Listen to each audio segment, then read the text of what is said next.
Now we've gone down to 11 participants, Daria. Just a moment. I think you kicked some participants out.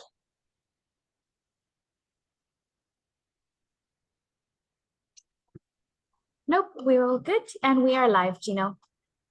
Okay. But I noticed some participants list, some were kicked out of the webinar, Daria. So are they re-entering? Yep. It seems so, Gino. Good. All good. All right. Okay. 3, 2, 1. Good morning, good afternoon, good evening to one and all. Thank you for joining us today. Wherever you are, I hope you are in good health and in good spirits. I want to acknowledge the presence of an amazing group of activists who will serve on a panel today, panel of speakers today. I will formally introduce them later in the program. Thank you for your time to our panelists. Thank you for your time, the wonderful energy you have generated thus far, and the deep insights that you will bring into this gathering for all our benefit. Let me also acknowledge the team, the multi-talented, multitask team that I work with. I'll start from the east. Joseph and Thomas, can you just show your faces, please, and say a hi to the people? There we are. Hi, Joseph. Hi, Do I see welcome Thomas? everybody. Brilliant. Okay. Thank you, Thomas. Let me move over to Tanzania, where Phil is. Hi, everybody. Hello, welcome, Phil. Let me move over to Cyprus then, where Daria is. Hi, Daria. And then over to Peter, who's currently in Spain. Okay, let me just say that even though we are a very dispersed team, we've become very close through these webinars, and we find ways of working together and complementing each other. It's been a real pleasure to be part of this team. I am Gino Govender. I'm from South Africa and will serve as your webinar host, moderator. I'm joining you from the ActionAid International offices in Johannesburg. And my greeting to you all from this part of the world is peace be unto all of you. I'm looking forward to a good interaction over the next 90 minutes and to explain how we would like to manage and co-manage, that is, and promote active participation in the webinar. I would like to hand over briefly to Daria, who will speak a little bit about webinar management, right? And please pay attention because this is the first webinar that we're also having interpretation. So yeah, over to you, Daria. Great. Thank you, Gino. So I will be behind the screen today with the rest of our team, listening here and supporting the conversation in the chat. Welcome again. There is simultaneous interpretation today from English to French and French to English. As one of our speakers will be speaking in French, and I believe we do have some French speakers joining us in the audience as well. Please make sure to select below at the bottom of your screen the language you'd like to listen in with. So there's English and French. In addition to that, the chat is open and we'd love to hear from you, where you're joining from, your area of practice or struggle. And as the conversation unfolds today, please do share with us what you're thinking, your thoughts, your reflections. There will be some moments as well throughout where we will pause to think and to sit with what we're hearing and reading. If you have a question for one of our panelists, please use the Q&A feature and not the chat box, as this will allow us to track the questions a little bit more easily. So comments, reflections in the chat, questions in the Q&A. And that's it. I think a final note that the webinar will be recorded and will be available online. I'll share some links by the end of this webinar and where you can access those. That's all from me. Thank you, and over to you, Gino. Okay, thank you, Daria. And folks, just to say that our experience thus far with these webinars is that they've become safe spaces, if you like, for sharing insights, engage reflections, learning together, learning new things together, finding ways of collaborating, and building something useful. We like to think that we want to build something, around a kind of mass awareness, and amplify grassroots voices around peace, justice, peace building, human rights. In other words, a better world. In this planet we call Mother Earth. I hope that today's webinar will not be, an exception, right? So, we have a feedback poll, as Darius said at the end. We'd like your feedback because that also helps the team to better as we go. If you missed out or are interested in the kind of the main issues and reflections that we picked up from the last webinar, and in the last webinar we dealt with the violent state dealing with repression, and we had some really fantastic insights and case studies from different parts of the world, right? One of my colleagues will put a kind of sort of a headline summary of the main points from that webinar. Then the important thing about these, including, we'll do the same for this webinar, that these highlights, if you like, and main issues from each of the webinars, they will form the threads that are being woven into a beautiful tapestry, we hope, a global tapestry away from violence, and forming like kind of pathways for peace and justice, not just for us, but for current and future generations. So thank you all. We can start the show. Insofar as this particular webinar is concerned, this is the fourth in a series of webinars titled Towards a People's Peace, in which we have been exploring the complex roots, manifestations, and dynamics of violence on the one hand, and on the other, the transformative role social justice movements play in achieving justice and in building peace. The past three webinars were truly interesting, with amazing speakers from different parts of the world. And in those seminars, we explored topics such as, collective violence, looking at the shadowy world of war, militarization, mercenaries. And the last one, as I said earlier, we're dealing with, sort of violent states, and how we are responding to repression from these states. From experience, we know that social justice movements worldwide navigate a complex terrain, facing multiple forms of violence, from war to oppression, surveillance to discrimination and beyond. The question the team posed in designing these webinars is, how do people organize and resist in such realities? How can they succeed? In this particular webinar, we're speaking about, uncivil society, and the basic idea, and that is, we see civil society as good society. Its position as good society, that we're fighting for good things, for equality, for justice, for peace, for everyone to have the good life, as it were. And of course, we're not just fighting for something, but we're also fighting against the abuses of human rights. The term uncivil society has evolved to describe groups and organizations within the public sphere that actively oppose democratic values and social cohesion and inclusive dialogue within society.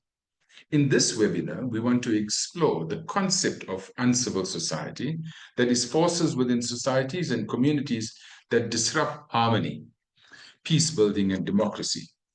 On the one hand, but hopefully, and I'm hoping with our panelists and with the participants, that we'll spend a little bit more time on the second part of the webinar, which is we will discuss civil conflict and how social movements navigate and respond to these challenges. Right? Before I go on to the first speaker, we have a little ritual. We call it a peace ritual. It's a pause and a prayer for peace. In this, we find a way of getting each one of us, the team, the webinar team, the panelists, and the participants, all to focus on one thing, and we do one thing together. We pause quietly and in unison for a few minutes of silence as we engage in a solemn peace ritual that has become a feature of these webinars. This will take just a few seconds, and during this time, we will focus our thoughts on honoring and remember remembering individuals known to us as peace, justice, as human rights activists whose lives have been tragically shortened by violence. When you look at this picture, we'd like you to pay attention to the barbed wire that represents a form of keep out, if you like, or a form of imprisonment, that if you cross the line, if you cross the wire, you're very likely to get hurt. But the bird, there is a sparrow. The bird won't be hurt by the barbed wire. And that sparrow, they speak about being free as a bird. And that sparrow symbolizes resilience, adaptability, joy, community, freedom, protection, and hope. So what we'd like you to do, folks, is to sit as comfortably as you can. Take a deep breath.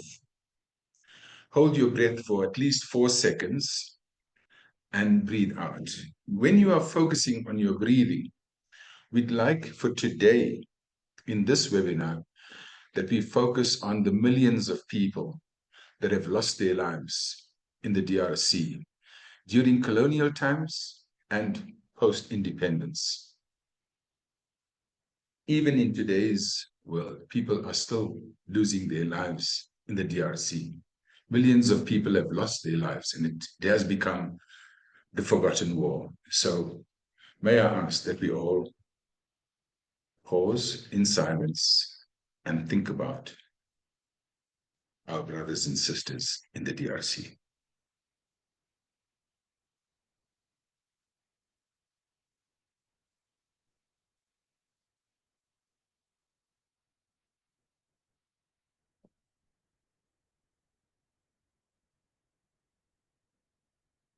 Thank you. They say it is the living that closes the eyes of the dead, but we know it is the dead that opens the eyes of the living. And we hope that those who have lost their lives in DRC and in many parts of the world have not died in vain. In our panel today, we have wonderful guests from diverse backgrounds and contexts who will share their perspectives and experiences of the uncivil society, the opaque, what we call the darker forces of society, and resistance to it. We will start first with in the DRC, what we call the heart of Africa. Then we move to the Horn of Africa, and there we will then move to a missing part of Africa. So the first speaker, it is my pleasure to introduce Stuart Muhindo, who is an activist with the non-violent, non-partisan citizen movement, Lucha, which is Lutte pour le changement, struggle for change, which has been campaigning non-violently for peace, democracy, justice, and good governance in the Democratic Republic of Congo, and he's been active since 2012. He's still very young, happy to say. He's a lawyer by training. Stuart is also affiliated with the Center for Research on Environment, Democracy, and Human Rights in the DRC, CREDO as the acronym goes. He's a researcher on human rights and the armed conflicts that have shaken the eastern region of the DRC since 1996. Folks, Stuart will speak in French, so we'll ask, please use the French translation facility available in the room. So Stuart, firstly, thank you so much for agreeing to speak. We know it's not easy. We know that you are currently in a difficult situation. Our solidarity goes to you, your family, and your community. But dear Stuart, so thank you so much for being with us and making the effort. The question that we've always asked for many years, when will peace come to the DRC? And the question remains elusive. So I would like, Stuart, for you to explain briefly to us and to the participants, what is it currently in the DRC? What's the cause of the conflict? in today's context, right? We know what happened in the past, but in today's context. And what is La Lucia trying to do to solve the problems in not just in the Eastern DRC, but in the DRC? Stuart, my dear brother, over to you.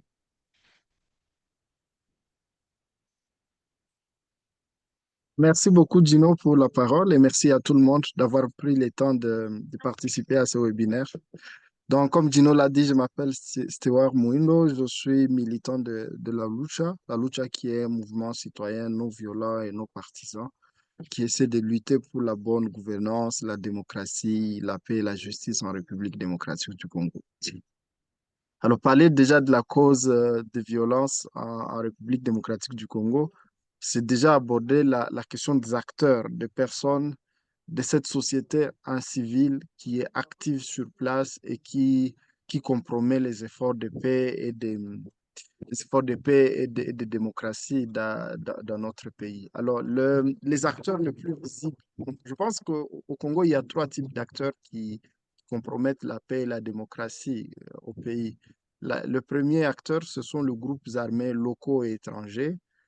C'est eux, en fait, qui sont à la manette, c'est eux qui mènent les affrontements, c'est eux qui tuent les civils, c'est eux qui commettent les violences et toutes les exactions contre les civils.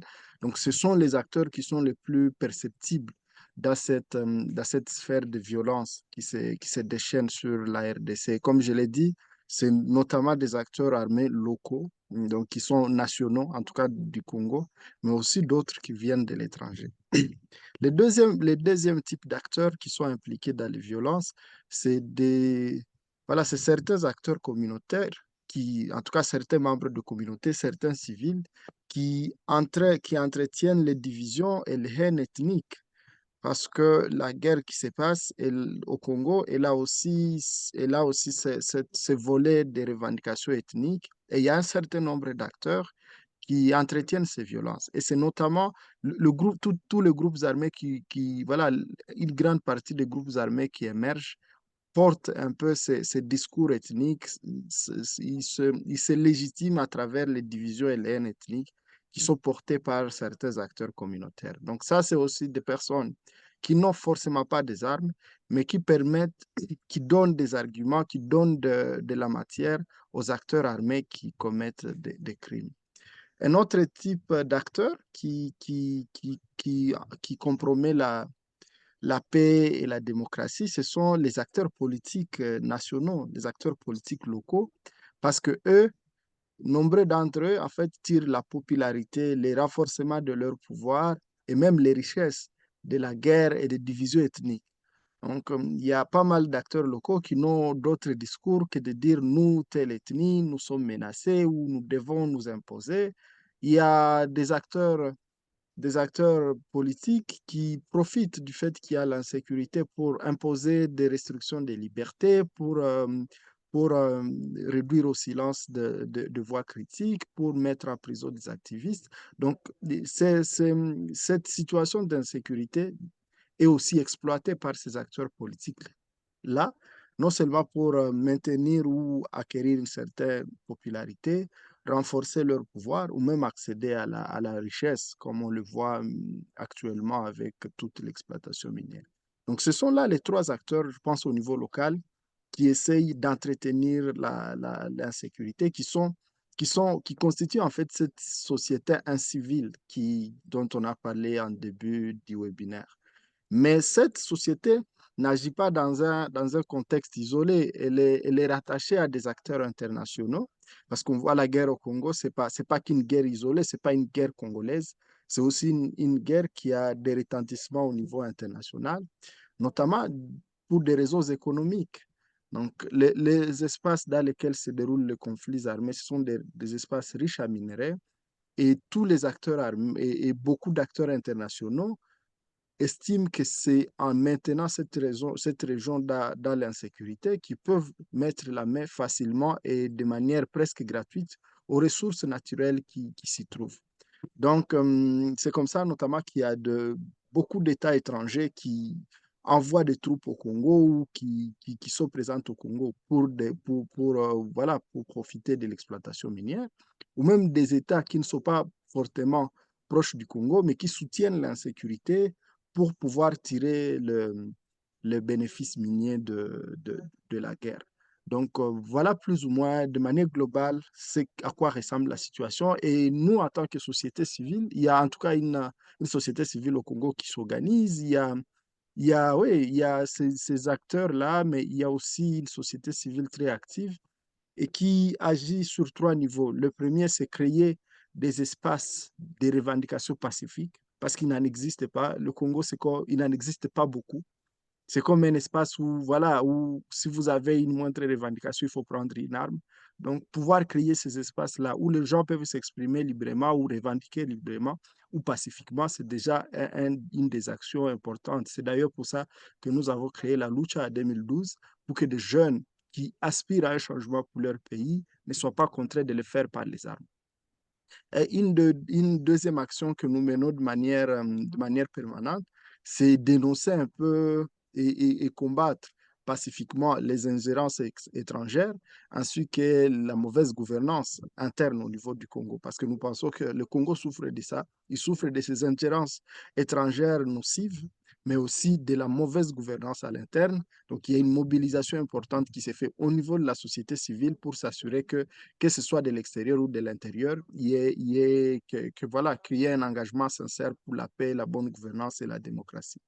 Et troisièmement, nous sommes engagés pour la lutte pour la justice. Parce que tous les crimes qui se commettent au Congo, en tout cas, déjà Gino a parlé des crimes d'avant l'indépendance et même des crimes après l'indépendance, ce sont des crimes qui n'ont jamais été jugés. Donc pour nous, le combat, c'est d'arriver à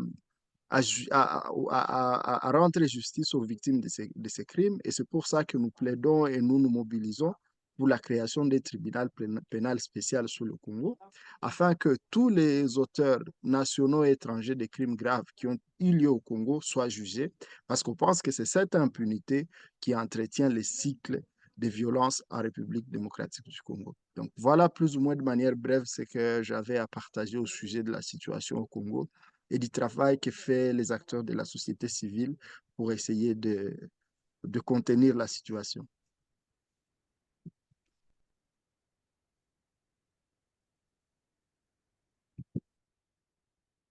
Thank you very much for that, Stuart. Really, I know it's difficult for you to speak.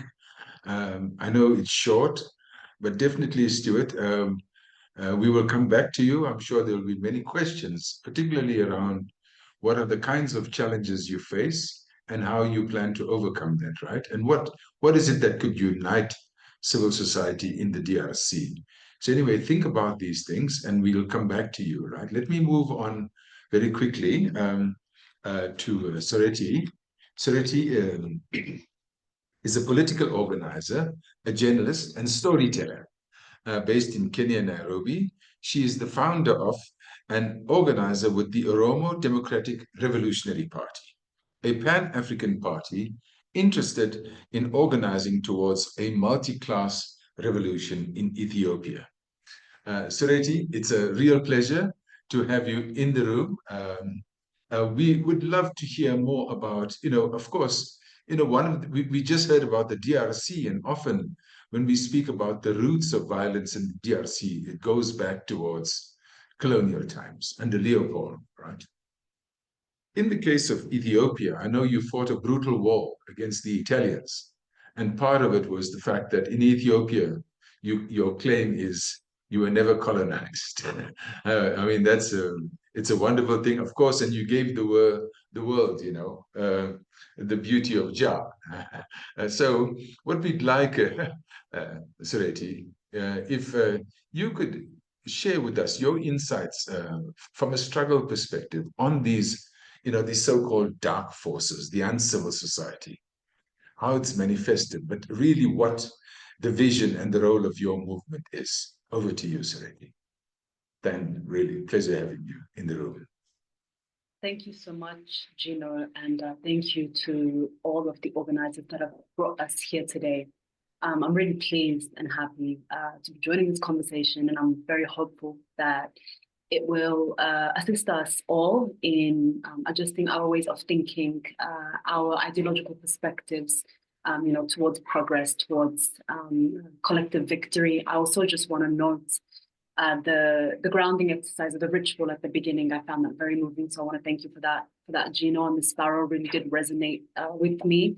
The sparrow juxtaposed with the barbed wire as real symbolism that, no matter how violent these forces, these structures, these moments, these systems are, that we will win, and we will do it, aligned with our values and aligned with our inherent nature of goodness. So thanks for that. I only have 5 minutes, and I think I've used like a minute of that. And I think when we were given this task, I really said to myself, I don't think I'm going to be given a more difficult task in 2025 than to say anything about Ethiopia in 5 minutes. But I think there's a poll that people have access to. There it is on the screen, you can see, and it Gino kind of set the stage for us in coming to this question. So it says here, Ethiopia is the only African country that was never colonized, true or false? And I really want you to answer this question as per the knowledge that you have, as per the answer that comes directly to your mind, and not thinking about it as a potential trick question that if she's asking it, that it's not the most obvious thing that I know. Please just respond with what you know. So I will respond as well, because I've got it on my...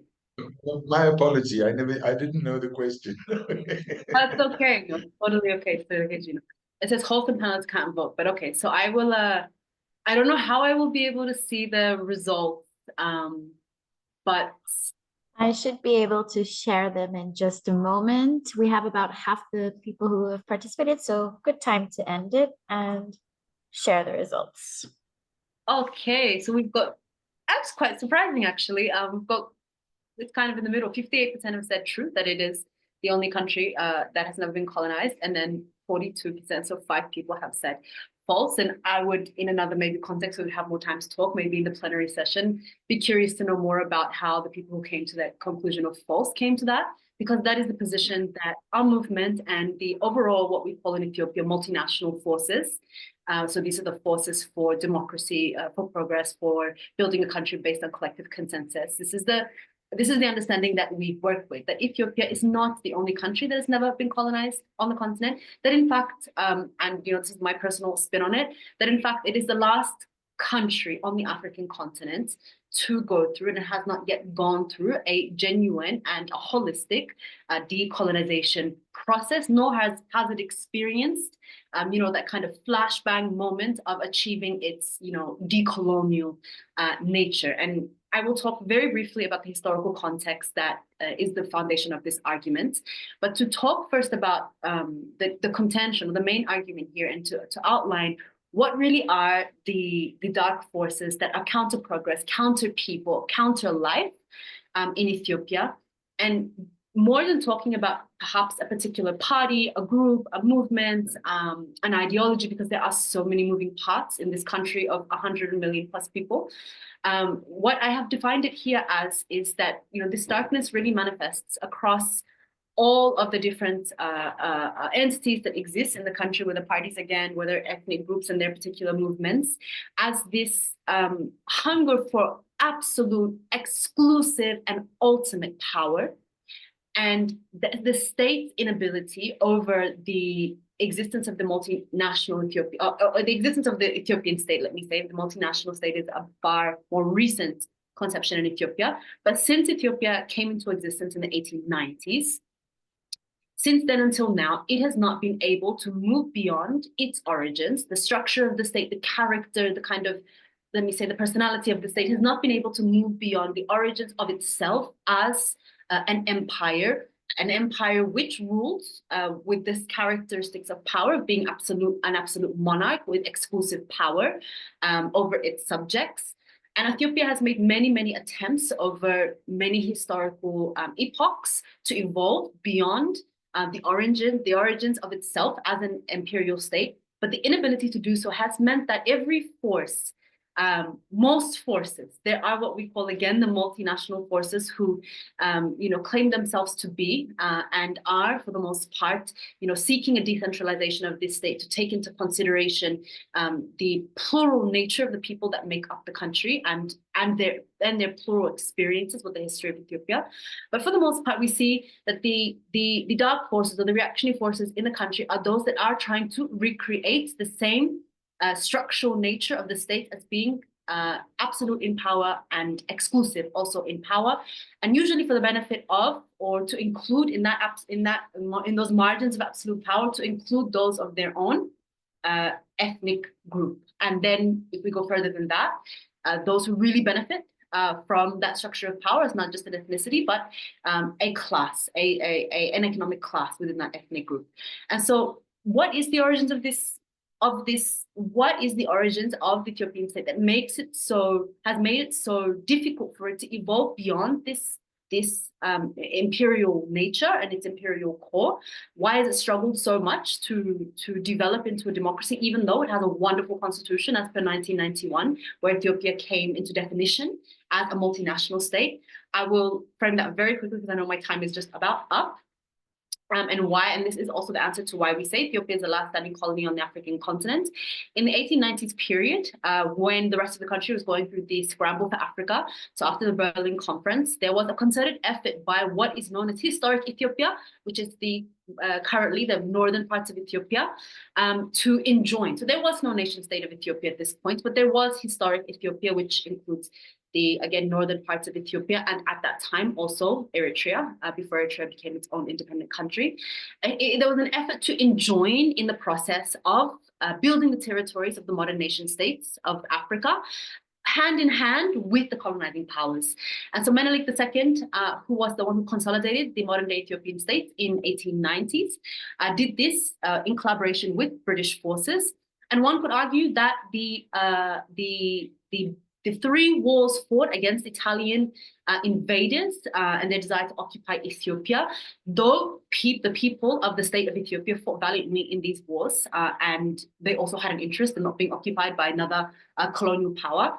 One could really argue that these were proxy wars, and that the British wanted, even though there was a moment where there was supposed to be consensus amongst these colonizing groups, they still came into power struggle with each other. And we particularly saw that in a lot of ways in the Horn of Africa, but it manifested in a really clear way in the way that the British and the Italians really fought for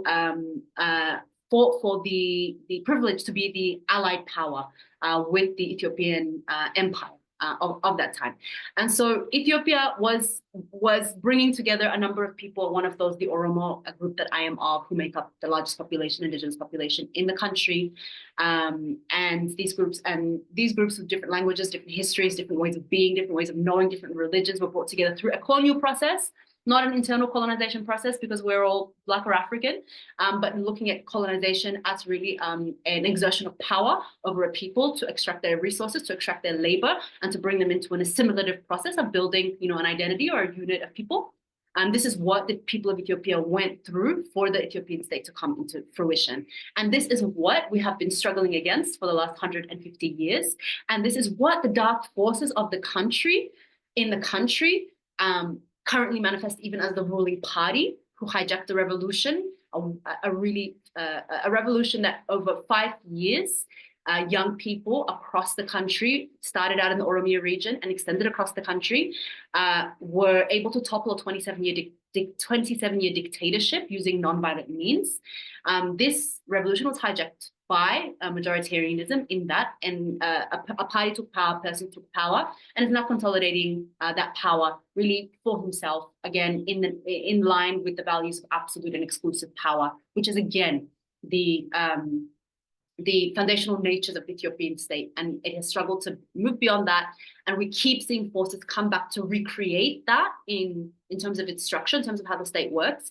And all of the other forces, which we are a part of as the ODRP, are trying to move beyond that. So really quickly about Pan-Africanism, I've talked far too much, but when we talk about how movements organize against this and how they build power, how they build momentum, Media is a big part of it. Traditional media is a big part of it. Using covert systems, underground systems to organize direct actions. Popular education has been a huge part of what has kind of moved Ethiopia forward in the times that we've had kind of like political renaissances in the country. We've had that throughout, especially the 1970s, but also Pan-Africanism. And this is, I think, what I'll end on, in that the greatest act of allyship would be that the Pan-African conversation and how it positions Ethiopia in its historical memory shifted to look at Ethiopia beyond its stereotypes and to look beyond kind of the tropes of the Ethiopian state, and recognize that this is an extremely diverse population with an extremely diverse history and also relationship to the identity of the Ethiopian state. And the more that we can move towards acknowledging that and building society that reflects this diversity, the more we're going to move in the direction of progress. I'm sure I've gone over my 5 minutes, with apologies, Gina. I'll stop there. No, thank you for that. Fascinating, and sorry about the time, right? But what you've given us is sufficient arousal of a curiosity, if you like, particularly with the first question, and I was trying to figure out, but that seems easy, but even you created doubt. Okay, so thank you for that, really. And I think the issue, the last part, when you speak about diversity, of course, my own country, South Africa, is very diverse. And the issue, the key challenge is finding, the things that unify, a people, right? And part of the kind of the paradox that we're dealing with, Ethiopia notwithstanding, but in the case of DRC and most African countries, is that we are dealing with a nation state that is in the boundaries, if you like, of the borders that were created by the Berlin Conference. So we have to think about that. It's a kind of sort of paradox that we're dealing with. The barbed wire in the poster represents the borders of the 54 African countries. Anyway, we'll come back. So much to talk about. Thank you so much, Sereti. Now we want to move on to the part of sort of Africa that detached itself and then went closer to, I suppose, what we call, is it the United Kingdom? Is that what they refer to it as? Okay, the UK. But in the case of Ireland, also another fascinating history. I hope we will hear a little bit more about it. But let me introduce Carol, who will be speaking about the Irish context around the particular topic. Carol is currently CEO of ActionAid Ireland, and her work focuses, ActionAid's work focuses on women's rights, systems change for economic and climate justice, and addressing the structural causes of gender-based violence.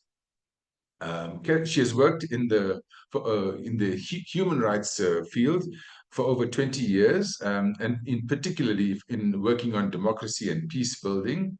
She was formerly the global head of peace building in Christian Aid. That was between 2016 and 2021, and has supported civil society in conflict transformation, peace building, and human rights approaches to peace.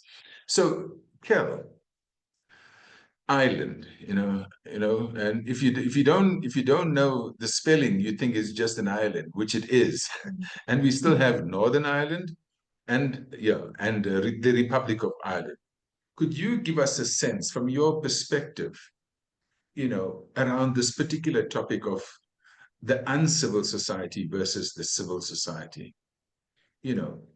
Is Ireland at peace? Carol, that's the question I'd like to put to you. And because you're a peace builder, I thought maybe that's a useful way for you to enter, the discussion. Thank you, Great. Carol. Over to you. Thank you for your time. Thanks, Gino, and lovely to be here at the seminar, and a real privilege to be here with Stuart and Sereti, and absolutely fascinating to hear about their perspectives and their work, and very inspiring. So thank you so much, and I'll give the context in Ireland, and maybe just, I suppose, starting with that question, is Ireland at peace? I think everybody will be aware we had a very significant peace agreement in 1998, and there's a long historical context behind this, which is about 800 years of occupation of the island of Ireland by the British. And in the 1920s, there was a liberation movement that gained freedom, but it didn't result in freedom for all of Ireland. It resulted in partition. partition of the country of Ireland between Northern Ireland and the Republic of Ireland, and very different experiences emerging because of that. And it was significant in terms of the scale of violence. So there was a very strong movement, political movement and movement of violence against what was happening from about 1968 to 1998, and it's broadly referred to as the Troubles. And during this time, about 3,500 people were killed. But for a small population like Ireland, just to give you a sense of that, if you scaled that up and compared it to the population of the United Kingdom, which is 62 million, that would be about 155,000 million people. 155,000 people, not million people. And that, it really meant that it ripped across the fabric of everybody's lives, but it was most acutely experienced in the economically marginalized areas. And it was fueled by, there was a very, very high level of discrimination against the Catholic population by the state and by the police forces. So there was a movement against that with paramilitary violence between Republicans and Loyalists. So the question of peace, I mean, if you visit Belfast or anywhere in Northern Ireland today, it will be much safer and feel like a different country. But there are dark forces still there today in Northern Ireland, and it's actually something that's not even discussed very prominently in Ireland. I think acutely felt in Northern Ireland, but only in particular areas. And those dark forces are basically the enduring lasting of the paramilitary groups that formed, that were very political and were not recognized as political for a long time, which was part of the problem. But then after the Belfast Agreement, that was transformative because it did recognize the political nature of what was happening. But there's currently, it's classified as about 14 different groups, prescribed terrorist groups under the Terrorist Act in the north of Ireland. And those groups have morphed into criminality and coercion. And again, it is in very particular areas. They're called sectarian enclaves. There are many people in the north of Ireland who do not experience this paramilitary violence, but there are areas where paramilitary violence is absolutely embedded into the fabric of life. And there's a huge element of coercive control within that. And there's a kind of brutalization of communities there, where there is probably an element of quid pro quo, where paramilitary groups provide things, illegal and legal services, but also a high amount of coercion and violence and control. And one of the most under-examined aspects of that, and there's been a really seminal paper by Professor Aisling Swain on this, the gendered aspects of this, where women experience a particular type of coercive control by paramilitary gangs, including if there's an abuser in a home, saying not only will I abuse you, I'll get the gang to come round, and very harrowing documentation of that. So these gangs and groups do persist and have a lasting hold. And there has been some fantastic academic papers looking into kind of how to tackle these dynamics. And there's been a really interesting piece of work by Duncan Morrow and others, which has looked at needing to understand the complex dynamics that these groups have legitimacy, whether we like it or not. They have a utility, there's some use, and they're engaged with the fabric, whether it's legal or illegal. And they have this coercive element of control.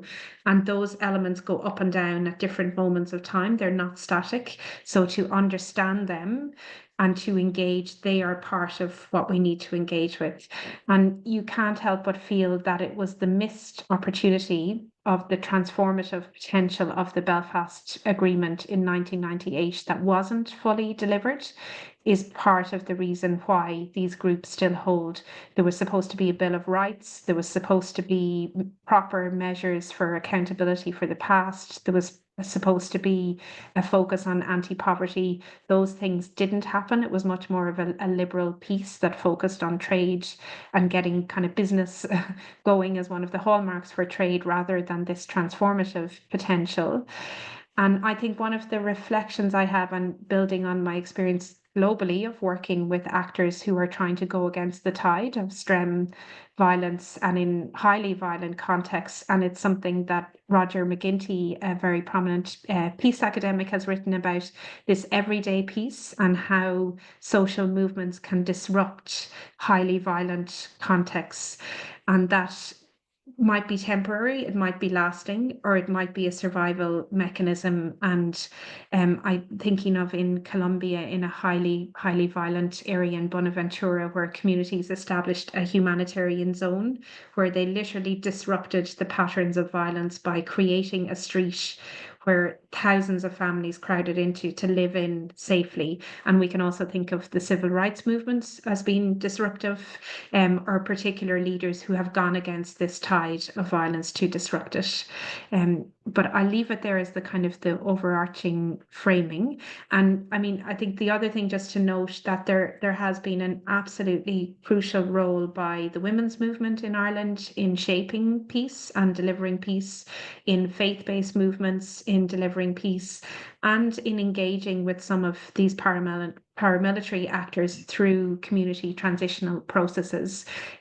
Obviously, engaging with the criminal and coercive aspects is far more challenging now, or I suppose equally challenging, but it is something that I think is more difficult actually in the current context than under the guise of when we were working towards peace.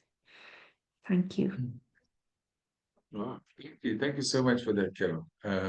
Again, it's a pity about the time, right? But you've made, all three of you, thank you so much to our activist panel members for sort of keeping within the brief. And thank you, Carol, for that sort of introduction, if you like, to Ireland. And I think in particular, when we speak about South Africa and Ireland, we share a common bond, and like we do with many other countries that supported our struggle. And certainly, I think, people of Ireland played an important role in struggles throughout the world, not just in South Africa, but even today in Palestine. So and we know your country is in Fortress Europe, but nevertheless, we also need to free Europe, from the current sort of forces that control it. So thank you so much for that. What I'd like to do, I'm just checking, Joseph, in the chat box. There's a couple of sort of issues and questions. I thought perhaps I'll come back to Joseph's points on that's directed to Carol and Sereti. But what I wanted to just check with Stuart, if you don't mind, can you give us a sense from a civic society perspective?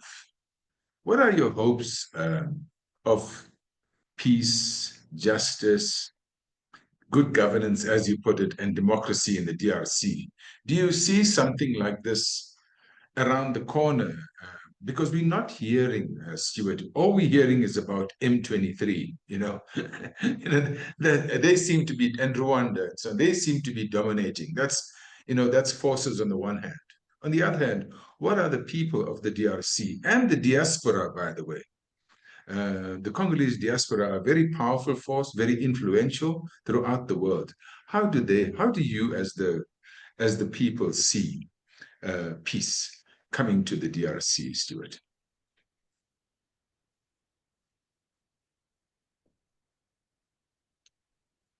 Alors, merci beaucoup, Gino.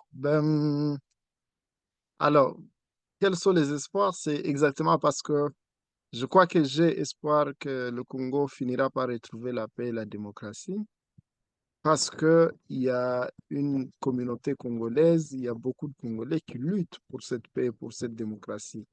Pas seulement de Congolais, mais aussi des amis du Congo qui se mobilisent de partout au monde pour essayer de pousser à faveur de la paix et la démocratie. Donc, pour moi, je crois que les acteurs politiques, les acteurs armés sont la source du problème et ils ont intérêt à ce que le problème persiste.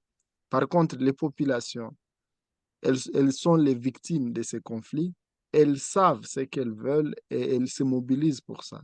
Et moi, c'est ça qui fonde mon espoir, c'est de voir qu'il y a toujours, malgré une situation pénible, malgré le fait que les gens souffrent, Mais voilà, ils se mobilisent toujours pour la paix et pour la démocratie, que ce soit au Congo et même à travers le monde. Et ce qui est peut-être, déjà qu'on soit là en train de parler du Congo, c'est peut-être d'ailleurs le lieu de remercier Actionnel et tout le reste. Donc, qu'on soit là en train de parler du Congo, c'est déjà une marque de solidarité avec le peuple congolais. Et ça, c'est important. Et je pense que c'est à travers ces actes de solidarité que le monde prendra connaissance du malheur de tout ce qui frappe le Congo et qu'il agira en conséquence pour y mettre fin. Donc, encore une fois, mon espoir, moi, en tout cas, j'ai espoir que la situation finira par changer, pas par les actions de politiciens et de militaires qui tuent, mais à travers l'action des citoyens normaux, des citoyens ordinaires qui se mobilisent pacifiquement pour pousser en faveur du changement. Et c'est aussi à travers la solidarité, et ça, c'est aussi quelque chose d'assez important. J'aime ça, j'aime le fait que voilà, que face à une famille qui fuit la guerre, il y a toujours une famille, une autre famille, peut-être un peu plus pauvre, mais qui l'accueille sous son toit pour la donner où dormir, pour partager du repas avec elle. Et c'est à travers des petites actions comme celle-là que naît l'espoir d'un Congo nouveau, d'un Congo qui est paisible et qui est vraiment démocratique.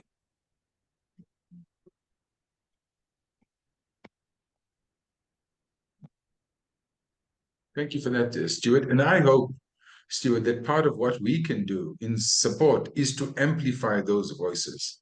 So people around the world that are standing in solidarity with the DRC do not see it as an endless conflict, a forever conflict, that the peace can come, and these are the conditions that the people of the DRC see as conditions for peace. Thank you for that, Stuart. Then let me move on to Soreti.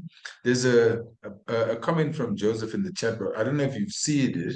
Maybe I could read it. It says, that was a wonderful insight regarding how Ethiopia missed its decolonial moment. Love that. And that is through the defeat of the Italians, right? The national liberation movements have strengthened national identity through the anti-imperialist struggle.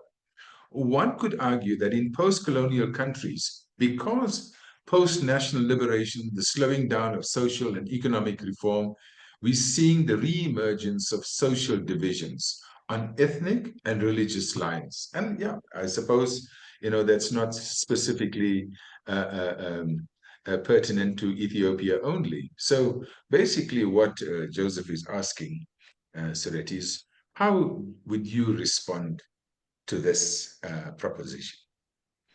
Yeah, thank you. Yeah, okay. Yeah. Over to you, Sereti. Okay, sorry. I think there's a little bit of a lag because you froze on my screen there for a second, and I thought, anyway, I think we're still on the same page. You can hear me, you can see me, right? In real time, like I'm. Yeah. No, it's a great question. It's a great provocation, and I think it's useful to first establish that although much of the continent went through these revolutionary wars, which were heroic efforts and successful in removing, the physical, visible colonizers, we did not remove the structures that were put in place across the continents, and that I think it's more fitting to consider that Africa as a whole has not completed its independence process, and that what we inherited at the point, and when I say we, I mean collectively as a continent, not speaking about Ethiopia's kind of unique relationship to this decolonial colonial process and moments, but like as a collective, as a continent, what we inherited at the point of decolonization were these neo-colonial states, and the intent that colonization came to Africa with, and much of the global south with, was to use the labor to build their own empires and to extract resources for this same purpose.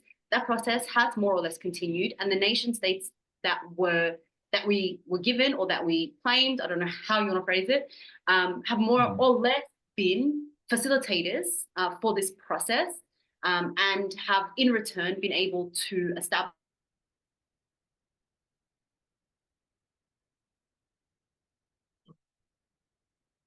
Is it me? Something happened there, right? Is it me? Soreti Was seems to it be frozen. Oh, okay. So there's maybe a problem with the connection that she's joining on. So Yeah. she will rejoin, I think. So we could carry on the Okay. conversation, Gino. Okay. So maybe, okay, when when she joins, right, we'll put her on pause for the moment, right, so that we don't lose the time. Carol, you mentioned something very profound that came in one of our first webinars. One of the speakers spoke about everyday resistance, okay? That people go about their lives, and what they do is that they resist the forces, if you like, of violence, right? And they go about their ways in peaceful. You spoke about everyday peace as a means for everyday survival. The Palestinians speak about existence is resistance. I mean, that's a fascinating, and I suppose same even in the DRC, whilst we're hearing about, the eastern part of the country, there are millions of people in other parts of the country that are resisting and sort of going about their sort of lives in a kind of normal way that allows for organizing and the building of social movements. Could you tell us a little bit more about what does that look like? And how does that help? That notwithstanding the dark forces, that forces and the people, if you like, are finding ways of, I think you used the word resisting the influence and the impact of these sort of militias, if you like, Carol. Yeah, it was the concept of disrupting, I think, some of the violent dynamics, and I think we see that in lots of different ways, and I have seen that in lots of different ways around the world. In Palestine, they talk about samud, which is this resistance kind of concept, and there is, I think, sometimes in protracted violence where there's extreme violence, it's just the fact that you can exist within that. People see that as their own struggle in their own way. And I remember visiting a farmer in the West Bank whose house had been surrounded by the wall that the Israelis built through the West Bank. And his house, they wanted to knock it down and he wouldn't move. So the wall literally split and went around his house, and there was a gate, and he only got access to the gate twice a day. So he had to be there or he wouldn't get into his house. And it was this really bizarre house surrounded by this wall fence and it was like a prison, a house being in a prison. And I remember sitting with him, and, his resistance was, they won't move me. I won't leave. I'm not going. So I think we see it in, and he wouldn't have considered himself fighting for peace. I think he was fighting for survival. So I think it can manifest in very different ways. And sometimes it can manifest in just expressing joy in a very joyless situation. And I think we've also seen that over the last week for Ramadan with the pictures of long tables amidst absolute destruction in the Gaza Strip. And the humanitarian zone that I mentioned in Colombia, when I visited there, we had a partner at the time working there with the community, and it was an extremely dangerous place to be. It was very violent. There was gangs very, very active, but they had negotiated with the army that the army would protect literally one street. So it was supposed to be a street for, 100 people, but 2,000 people were crammed in there because it was the only safe place in the neighborhood. And at nighttime when we were there, they danced, and the music, and one of the buildings on the street used to be what was described as a chop house, where you don't have to use too much of your imagination to know what happened there. But they had reclaimed that space as a place of community and as a place of joy. And there was something overwhelmingly beautiful about it, but something overwhelmingly sad about it as well, because you spend a bit of time there, you realize there's no way 2,000 people should be crammed into one street. The sanitation, the levels of gender-based violence, all of these things. So there's this kind of things we can hold at the same time, which is that resistance in an everyday sense amidst the absolute horror, I think, that people sometimes have to live in a very violent situation. Mm.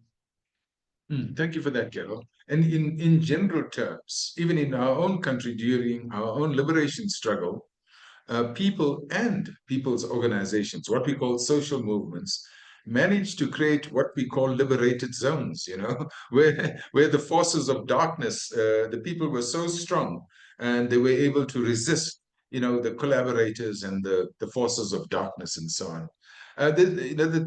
So again, thank you. Stuart, tell us a little bit about, am I right? You derive your name from a lucha continua. Is that correct? Sure. So the question is, it'll be nice to hear a little bit more about how you are, from a social movement perspective. This is where I would like us to steer the discussion. What are we doing that makes us, Martin Luther King says, those who love peace must organize more effectively than those who love war. What are we doing? What are you doing in the DRC? What are the people doing in the DRC to organize effectively so that the point that you made earlier, that peace will come to the DRC, is realized in our lifetime? Stuart. Alors, merci beaucoup, Gino, pour la question. Alors, déjà, je veux parler de la lucha. C'est le mouvement que je connais le plus et auquel je fais partie. Et déjà, comme je l'ai dit, la lucha, c'est en fait un espace d'expression pacifique. Alors, parfois, ça peut paraître quelque chose d'ordinaire, mais dans le contexte du Congo, où les jeunes font recours à la violence pour se faire entendre, pour s'exprimer, déjà pouvoir créer un espace où les gens peuvent pacifiquement exprimer ce qu'ils pensent, peuvent pacifiquement revendiquer, peuvent pacifiquement exprimer leur vision de la société, c'est déjà quelque chose d'assez intéressant. Donc, on l'a créé comme cet espace-là et tout ce qu'on fait en fait, c'est deux choses. C'est essayer, premièrement, de conscientiser le peuple sur son pouvoir démocratique et l'amener à l'exercer de manière effective et pacifique. Donc, parce que les gens, à force d'avoir vécu dans la guerre, dans la souffrance, ils arrivent à considérer qu'ils sont que des spectateurs. Alors, il faut leur montrer qu'ils ont du pouvoir et les amener à l'exercer. Deuxièmement, une autre mission, c'est amener les responsables politiques à être responsables et redevables. Parce que dans ce contexte, lorsqu'on a acquis le pouvoir par les armes, on a tendance à penser que, voilà, on a des comptes à rendre à personne. On dirige pour soi et non pour le peuple. Alors pour nous, l'idée, c'est évidemment de peser sur les dirigeants afin qu'ils se rendent compte qu'ils sont au service du peuple et que, dans la mesure du possible, ils servent le peuple. Et nous le faisons, ces deux missions, nous essayons de les atteindre à travers des actions pacifiques, que ce soit de sensibilisation, que ce soit des manifestations, que ce soit des sit-ins, que ce soit des actions de boycott. C'est en tout cas des actions pacifiques, mais actives, mais très, très, très actives, que nous menons sur le terrain pour essayer de pousser les populations et les différents responsables à tous les niveaux à prendre les bonnes décisions pour l'instauration de la paix. Par contre, cet engagement, bien qu'il soit pacifique, il est lourd de conséquences pour nous. Donc, à 13 ans de lutte, parce que c'est depuis 2012 que nous existons, nous avons perdu 4 camarades qui ont été tués par les forces armées, les forces gouvernementales, la police. Et 3 d'entre eux ont été tués au cours des manifestations pacifiques. Au cours de ces 12 ans de lutte, nous avons perdu 3 camarades qui ont été tués 4 d'ailleurs, qui ont été tués par de groupes armés. Alors j'ai dit 3 parce que les 3 eux ont été tués parce qu'ils étaient des activistes et un autre a été tué juste comme un autre citoyen. Donc le dernier notamment qui a été tué, c'était le 12 février 2025 par les M23 à Calais. Et Calais, c'est un village du sud Kivu. Donc, c'est dur. Il y a donc cette répression venant des autorités congolaises, mais aussi de groupes armés. Mais on est encouragé par le soutien des populations congolaises, par le soutien des organisations congolaises, des personnalités congolaises, mais aussi d'acteurs internationaux, des amis du Congo, qui non seulement nous soutiennent, mais continuent à amplifier nos luttes, à amplifier les campagnes que nous menons sur le terrain. Et nous pensons que c'est par ces moyens-là, donc en s'assurant, et peut-être que je vais revenir dessus à la conclusion, notamment sur les recommandations, c'est notamment en s'assurant que des acteurs armés enlèvent leur main du Congo, mais aussi qu'il y a une bonne gouvernance à l'interne au niveau du Congo, qu'on peut s'assurer du rétablissement effectif de la paix et de la sécurité au Congo. Mais tant que le Congo sera comme cette zone neutre où tout le monde peut venir se servir, tant que les dirigeants du Congo ne seront là que pour s'enrichir ou renforcer leur pouvoir, malheureusement, ça restera ça restera ce désordre, ça restera ces guerres. Et je pense que les seuls remparts contre ça, c'est le peuple, c'est la mobilisation du peuple avec le soutien des acteurs engagés pour les questions de droits de l'homme et de démocratie à l'international.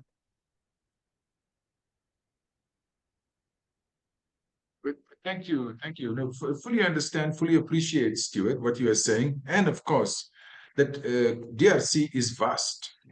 So you need a huge network to be able to organize and unite all the people and all organizations and many communities under one banner. Welcome back, Sereti. We missed you. And you were on the flow, and I think I would say somebody sabotaged you.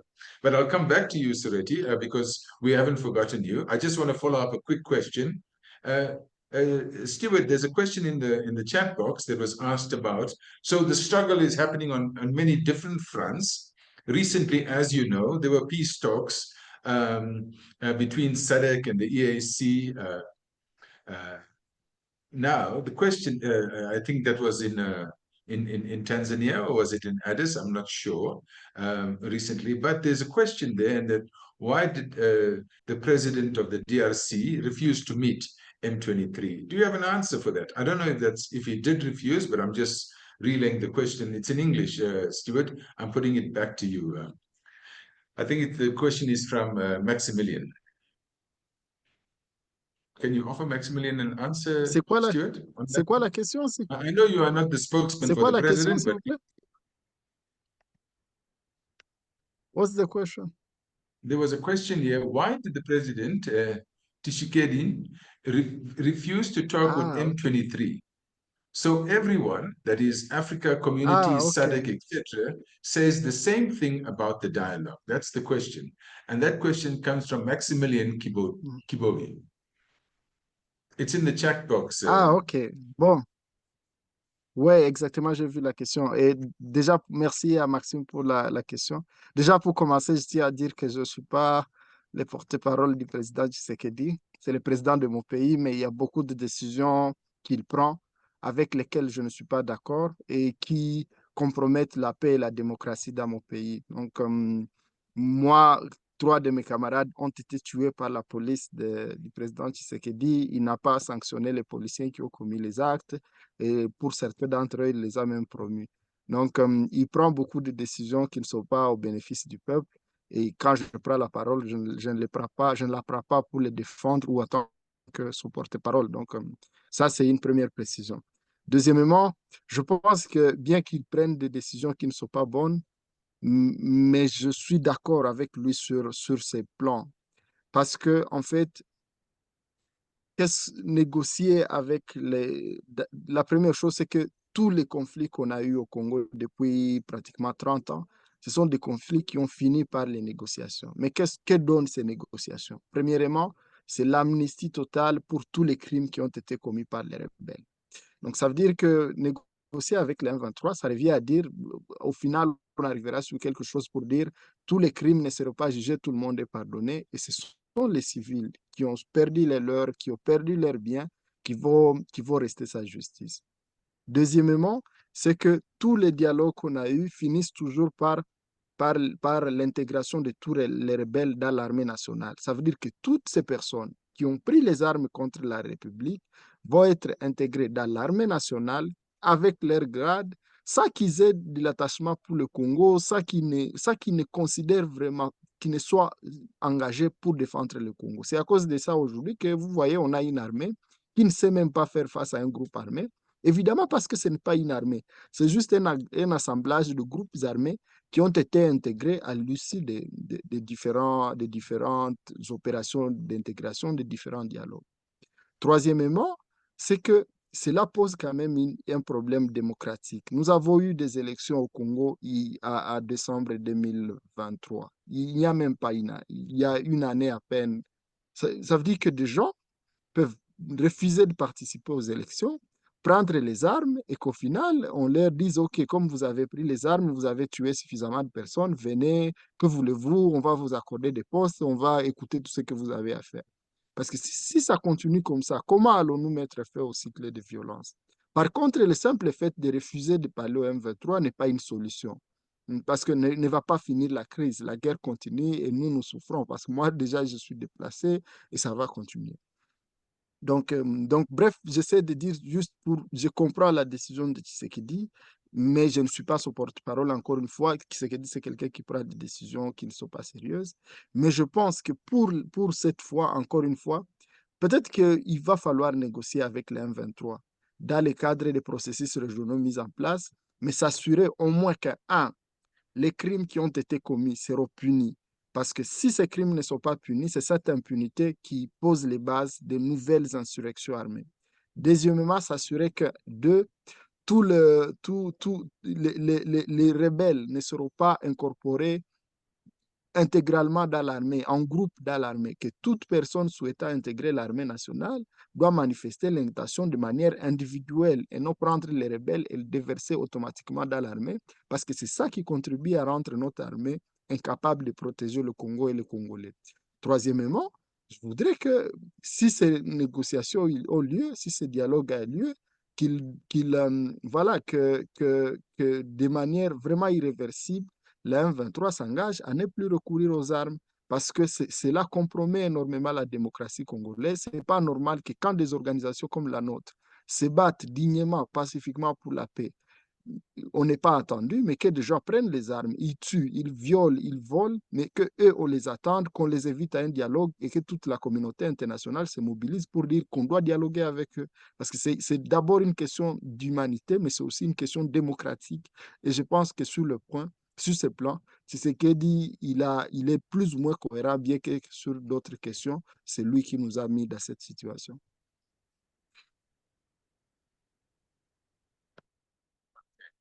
Thank you. And dialogue is not only at the top, Stuart.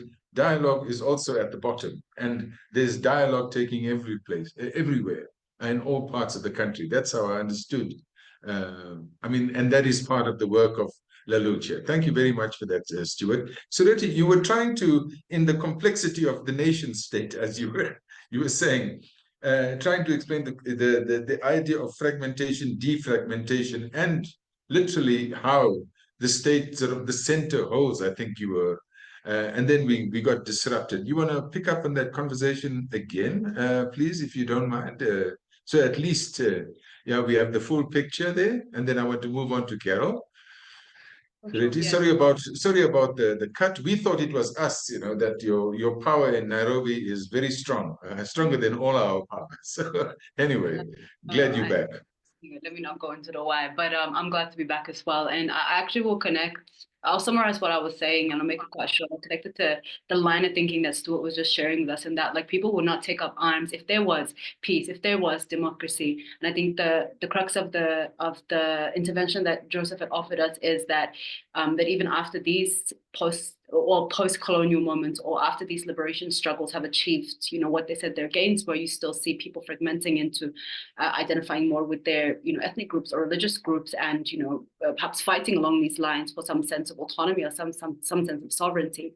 And I think again, it does go back to the fact that what we inherited post, the decolonial period are neocolonial states, and that I don't think that there is a place on the continent where we can say that we've achieved the full ideal of liberation for African people, because that would mean that everybody would be fed, everybody would be housed, nobody would have to worry about their basic necessities, and everybody would have the allocation of time, freedom, right, to just be a human being. And we're not in that state. We're still more or less functioning within the structures left by colonialism. whereby African resources and African labor are being used to continue to feed capitalism. And I think what we saw, why we see a kind of a pull away into, or a contraction into religious groups or into ethnic groups or into other identities other than what was given, what we fought for that liberation, to establish Zambia or Tanzania or Mozambique or whatever it is, or Somalia, or it's because I think the logic is that what you belong to, and we're told that we belong to these nation states, that we're Kenyans, or that we're Ghanaians, or we're Nigerians. I think the logic and the belief in people is that, well, we fought for this thing and we belong to it. We're told we belong to it, so it should protect us. It should care for us. I should live in a certain way because I belong to this entity. And when generations pass and we don't see material conditions of people change, I think people need to start to interrogate that question again. Well, what do I really belong to? Because the thing that I belong to, the collective I belong to, should be concerned for my well-being, and I should live a certain quality of life, or there should be a certain condition that I'm in because I belong to this thing, especially when it tells me that I pay taxes in order to be a citizen in this, in this entity, in this state. And so when people don't see that, I think that's why we see the contraction happen, back into this, like what, again, the words that Joseph used in his intervention. And again, it goes back to how arbitrary the colonial borders drawn were, and the fact that every country is faced with the contradiction. It's most glaring in Ethiopia. There have been 50 plus years of liberation struggles being waged that are continuing until now upon the ethnic line, or what we call like the multinational line in Ethiopia. But if you look close enough in every country, you see the same contradictions at play. And I think it's very, we can always look at the moment where power was handed down from whichever said colonizer to imagine what the outcome of that power transition was.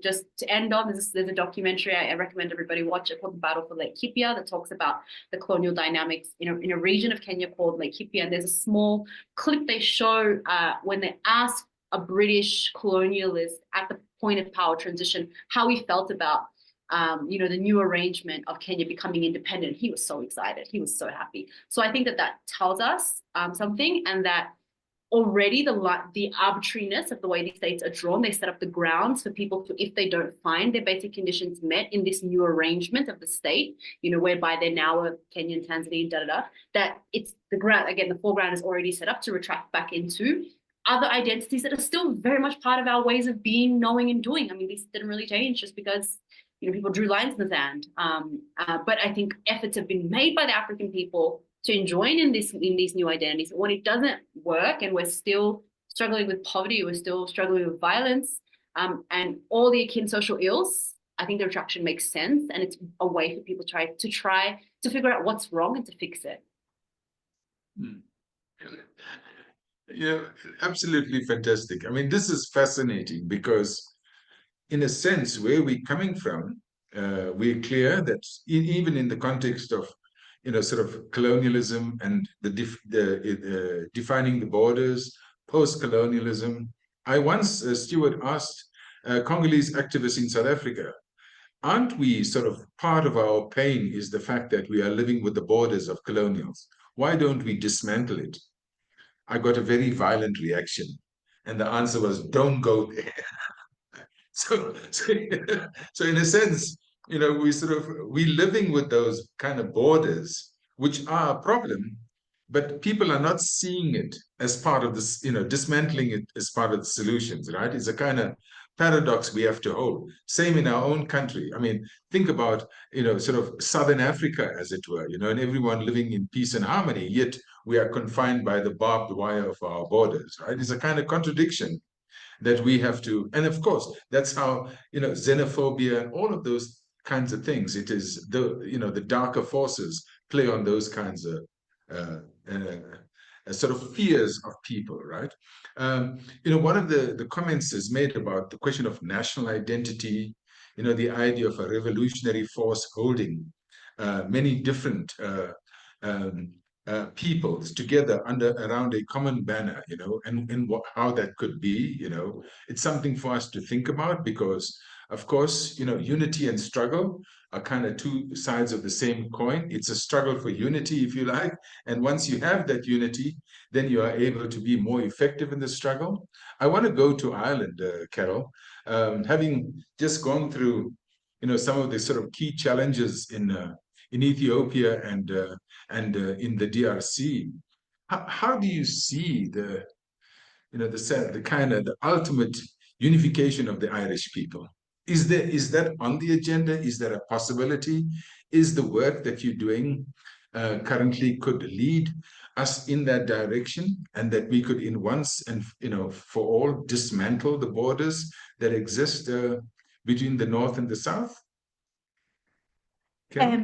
Yes, it's a tricky question. Yes. I think one of the things that actually propelled forward discussions about the unification of Ireland was Brexit. It was something that wasn't anticipated, and certainly the British government wasn't thinking about the impact on Northern Ireland when they I'm not sure they were thinking about the impact of anything, but they certainly weren't thinking about the impact of Northern Ireland if Brexit came to force, and it did. But it did, I think, move the conversation forward in a way that probably wouldn't have happened before, because there was the ridiculous idea of, building a bridge between the North and Scotland. And, Boris Johnson had some outlandish suggestions for how to address this. And the United Kingdom being outside of the European Union and what that meant for trade and movement of people. But I mean, it's a long-standing call of particular political parties like Sinn Féin, but there's an increasing body of work by human rights activists also really pointing this as a moment of transformation for Ireland, potentially as a whole. And, we have the Good Friday Agreement, we have a separate Irish constitution, and the fact that there was supposed to be a human rights bill under the Good Friday Agreement, and they didn't implement that part. So there is a sense of reclaiming Ireland as a whole, and public opinion goes up and down on this, whatever's happening. But also the demographics of the north of Ireland are changing. It used to be majority Protestant population. It's like on paper reaching to a majority Catholic, but actually there is a cohort of young people that see themselves as from Northern Ireland. They don't see themselves as Irish or British. They see themselves as from Northern Ireland. So there are complexities there. And it's written into the Good Friday Agreement that if there was a referendum on this, it would have to be with both peoples, and it would have to be by a clear majority. So I think in reality, we're a long way off from that, but we have seen political parties in the Republic talking about unification in a way that they wouldn't have ever mentioned before. But I can't see it in the next 10 years, to be honest. And also there is a disconnect sometimes between movements in the Republic and movements in the North, because there's a different reality. There's a little bit more connection. The women's movement have been connecting around violence and kind of common issues and challenges, but there isn't a strong practice of collaboration, because some of the problems and issues are so unique and specific to both parts of the island. So it's up for discussion in a way it wasn't before, but is it going to happen in the next 10 years? I think probably not. We activists, we're not prophets, Carol. So I fully appreciate why you steer away from any concluding sort of views on that particular topic around the question of unification, right? What I want to we're sort of nearing the end, and there's a comment there from Sandeep, right? And part of what we're thinking, and many of us are thinking that, last year was the year of elections. 60% of the world was involved in one form of election for government. And I think there were lots of countries. And what we are doing in 2025, of course, to the latter part of 2024 and 25, we sort of reaping, the whirlwind of the results of those elections, whether they are in Europe, in Asia, in South America, North America, and of course in Africa.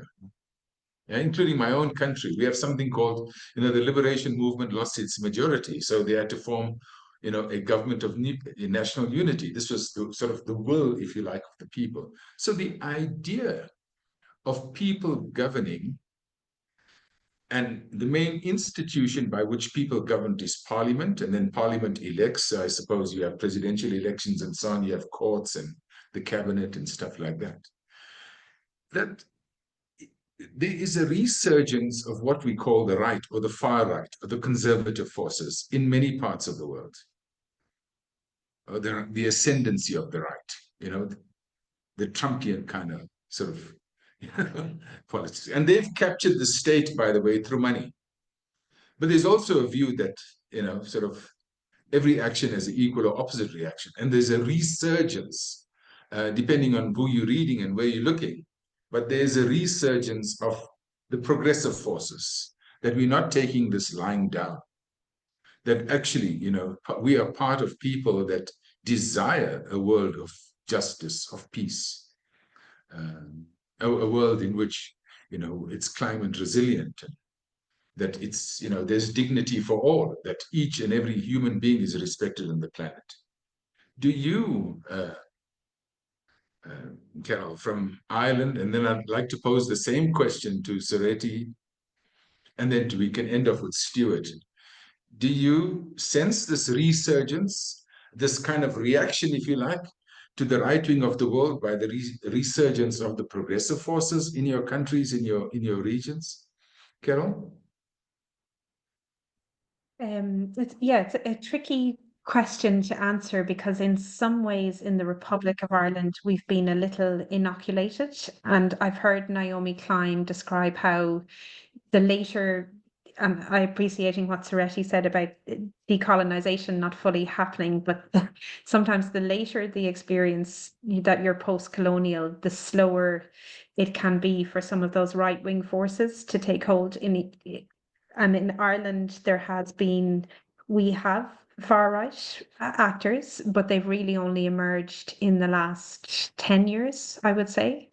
We've had racism for a long time, and there's an ethnic Irish group, Travellers, who've experienced persistent racism. So that's not that racism hasn't been there and it's very live and real, but we haven't had to date a significant number of far-right politicians elected, and I think there has been some resistance there, and there have been some really encouraging movements working at a very grassroots level.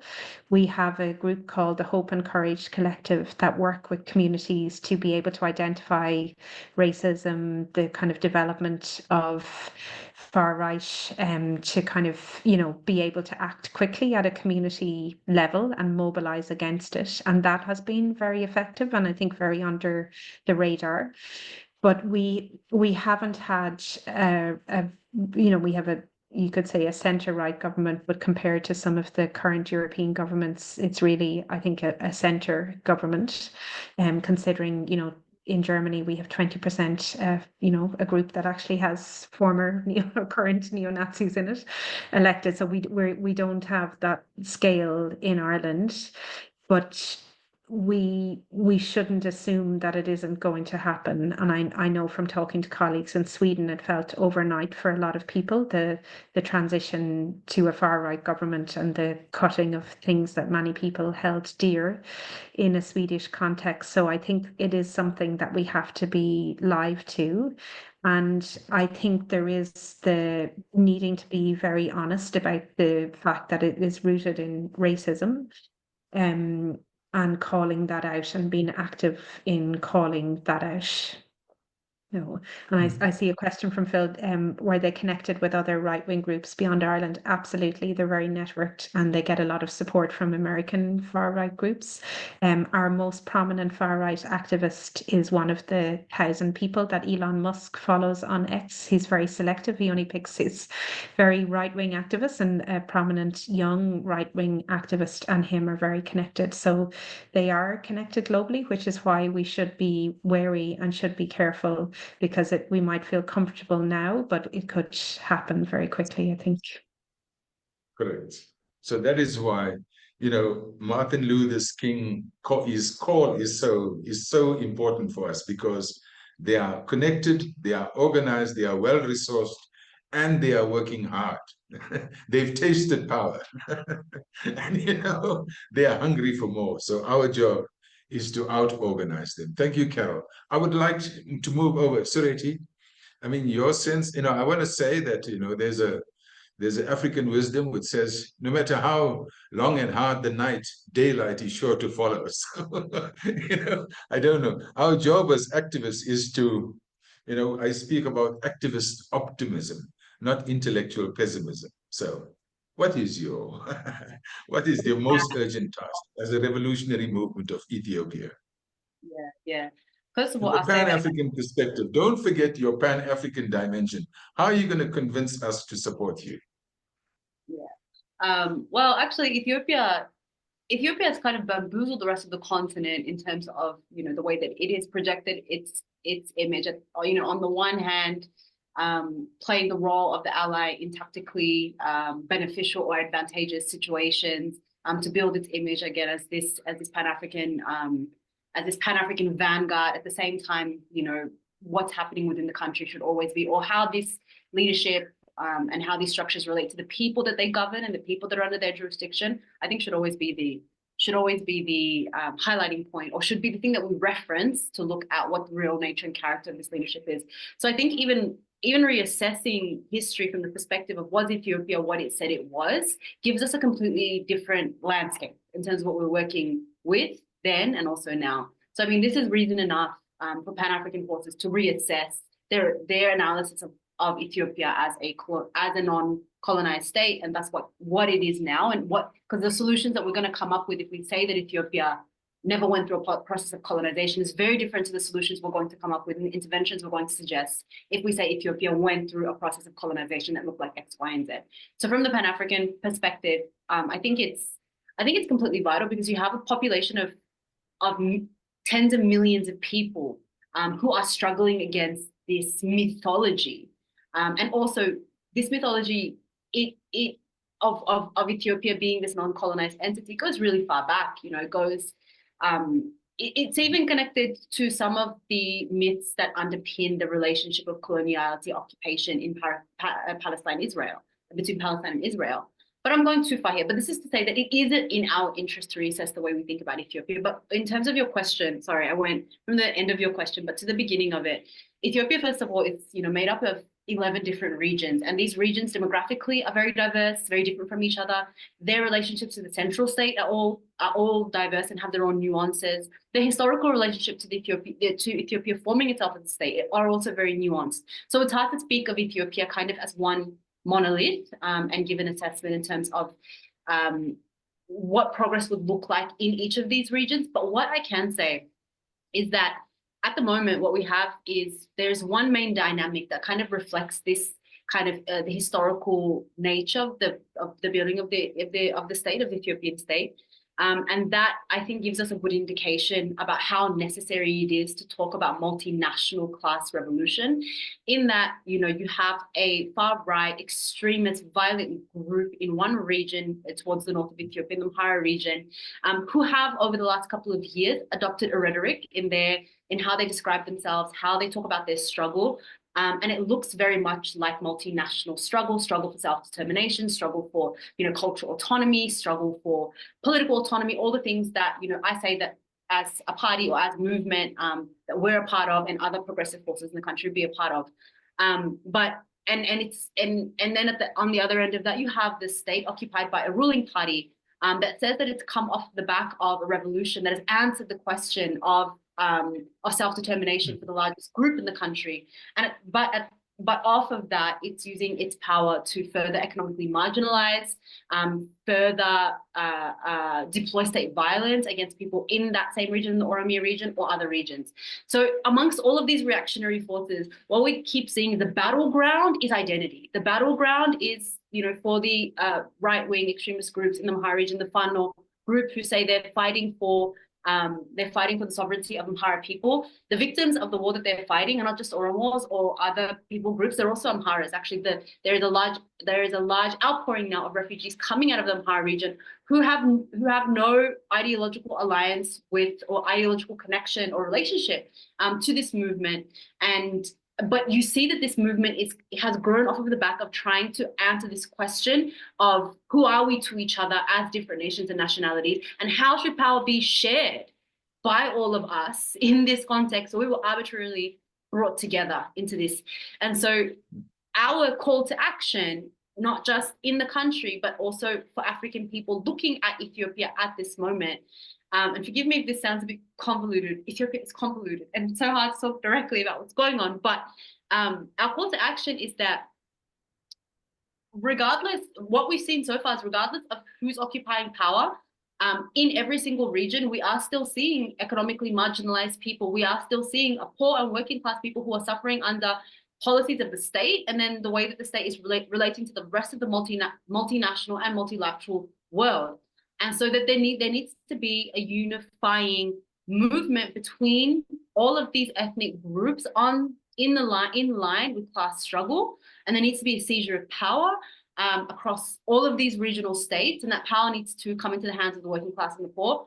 And the dynamics of who within those 11 states and how that's managed is really going to be dependent upon the nuances of demographic, again, of like historical relationship and how those relationships have developed in those regional states, and then how each of these regional states relate to each other. So we really envision that Ethiopia could look like, and the Horn of Africa by extension could look like, and has the potential to look like, and it's not a bad thing if it comes to the point whereby we have, maybe new confederacies form or something more representative and something that answers the question of multinational diversity at the root level, so that we don't continue to see forces re-emerge trying to answer these questions, but doing them in ways that are causing perpetual cycles of violence. And the African peoples looking at Ethiopia, just simply in reassessing their analysis of Ethiopia's origins and how those origins have influenced what we see today, really do us a service, because then the invisible becomes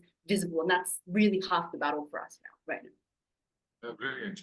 One of the things they say, Sureti, is that Ethiopia has still managed to keep its own alphabet, right?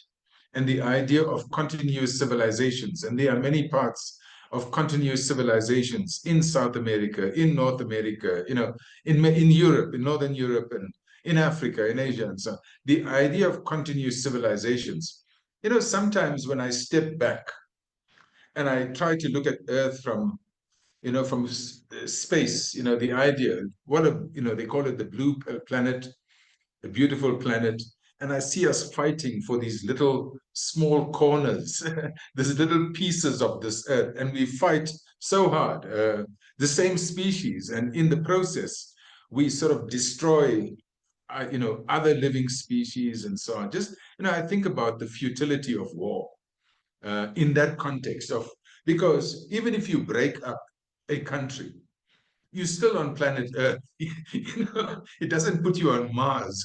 You're still in the same sort of bubble, as it were.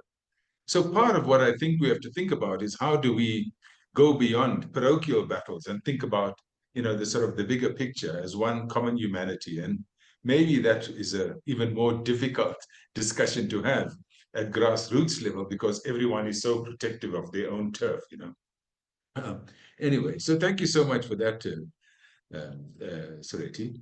So, Stuart, let's go back to the heart of Africa. What would you like to close, your closing call to all of us in this webinar? And what would you like what would you like to say? How do you think we can unite the forces of light, Philip, to support the struggles of La Lucha and the people of DRC for a just peace?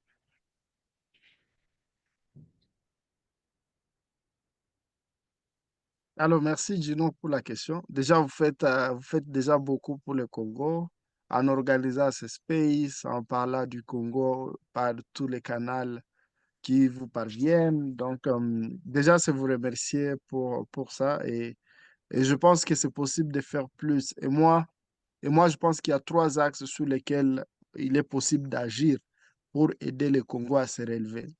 Le premier, c'est celui de la justice. Je pense que le Congo souffre de l'impunité, du fait que ceux qui commettent les crimes graves ne sont jamais punis depuis que le Congo existe. Donc pour ça, je pense qu'il faut toujours renforcer le plaidoyer pour la création des tribunaux pénals spéciaux sur la République démocratique du Congo.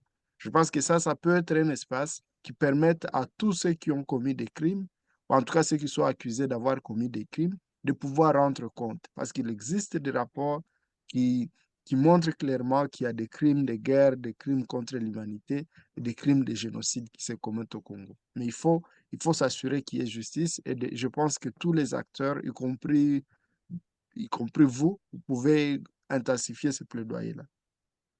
Troisièmement, je pense que tous on fait partie des pays qui ont potentiellement une interférence dans la situation en République démocratique du Congo. Peut-être pas de manière consciente, mais oui, peut-être de manière inconsciente, en achetant des choses ou à... Voilà, donc je pense qu'il est important que on pèse sur nos pays afin qu'ils évitent des interférences nocives dans la situation sécuritaire de la République démocratique du Congo.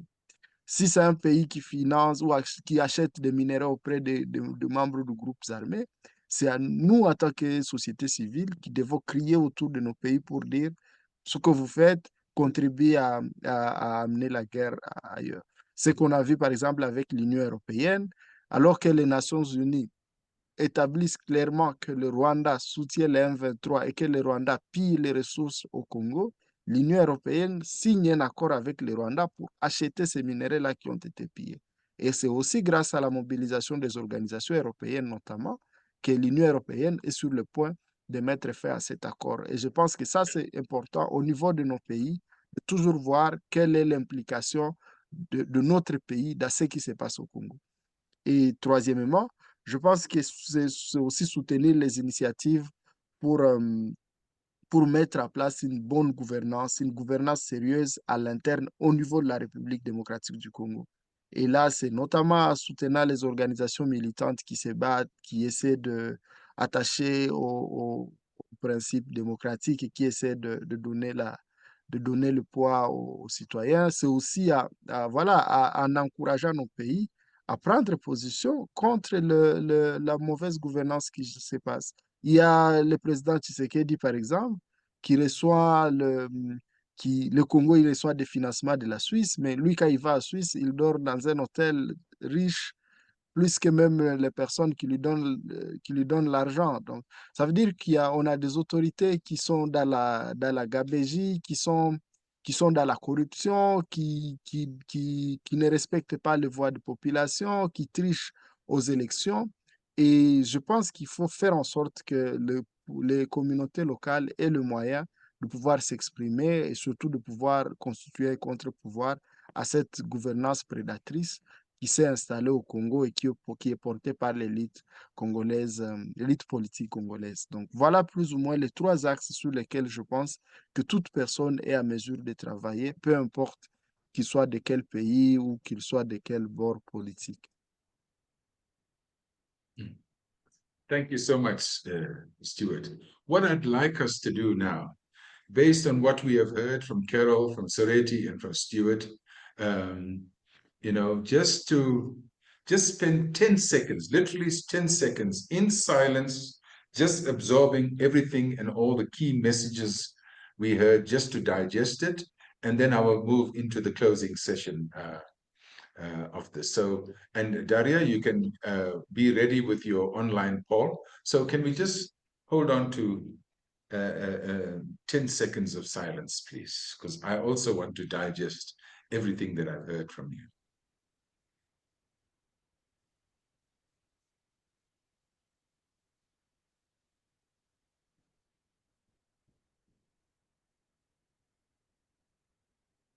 And to say thank you for all your preparations.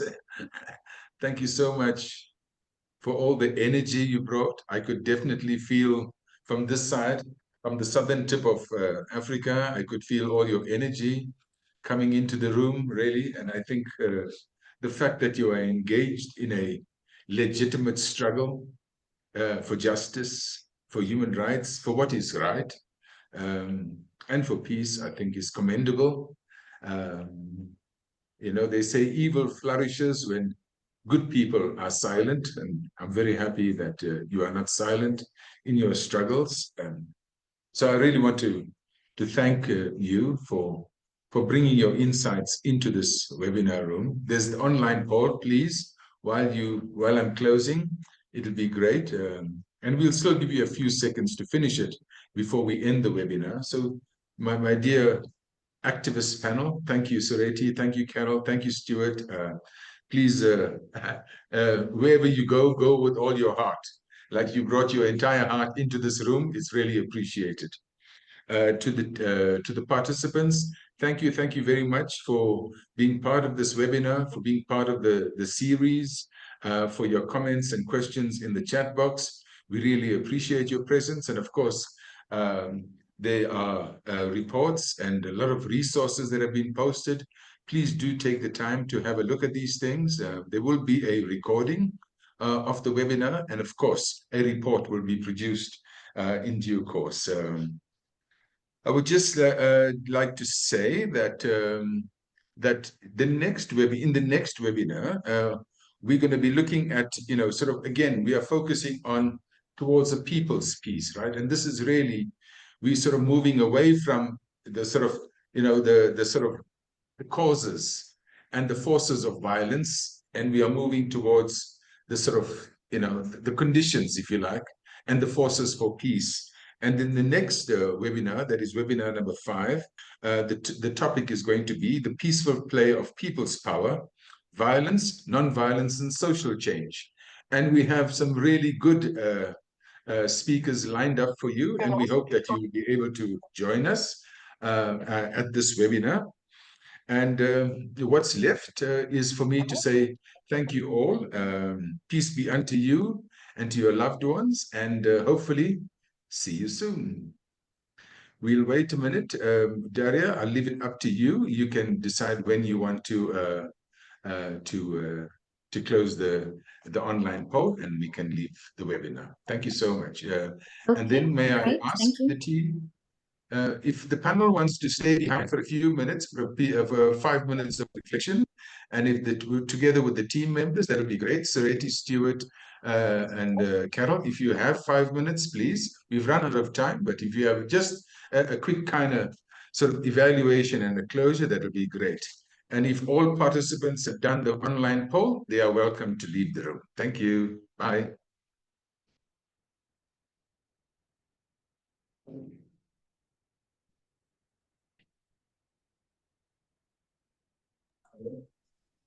Thank you very much Thank you.